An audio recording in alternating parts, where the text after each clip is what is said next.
अस्सलाम वालेकुम। आप देख रहे हैं केबी डेकोरेशन के चैनल को लाइक कमेंट फॉलो सब्सक्राइब जरूर करें। इसी फेसबुक पेज है केबी डेकोरेशन के नाम से, उसको भी लाइक कमेंट फॉलो सब्सक्राइब जरूर करें। इसी तरह इंस्टाग्राम पेज है केबी डेकोरेशन के नाम से, उसको भी लाइक कमेंट फॉलो सब्सक्राइब जरूर करें।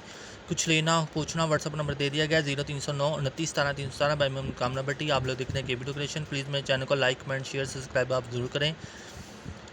डिस्क्रिप्शन बॉक्स से ओपन होता है, ठीक है। नहीं तो केबी डेकोरेशन इंस्टाग्राम फेसबुक पे यूट्यूब चैनल पे आप लिखेंगे तो इंशाल्लाह मिल जाएगा। व्हाट्सअप के ऊपर कैटलॉग अवेलेबल है, प्राइसेस हमारी फिक्स है, वहाँ पे जाके आप शॉपिंग कर सकते हैं, देख सकते हैं, कीमतें देख सकते हैं।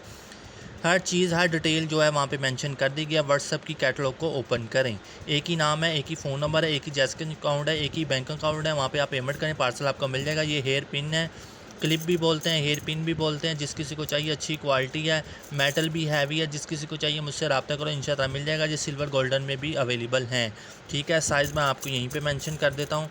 ये 2 इंच के करीब है, पूरा 2 इंच ही है।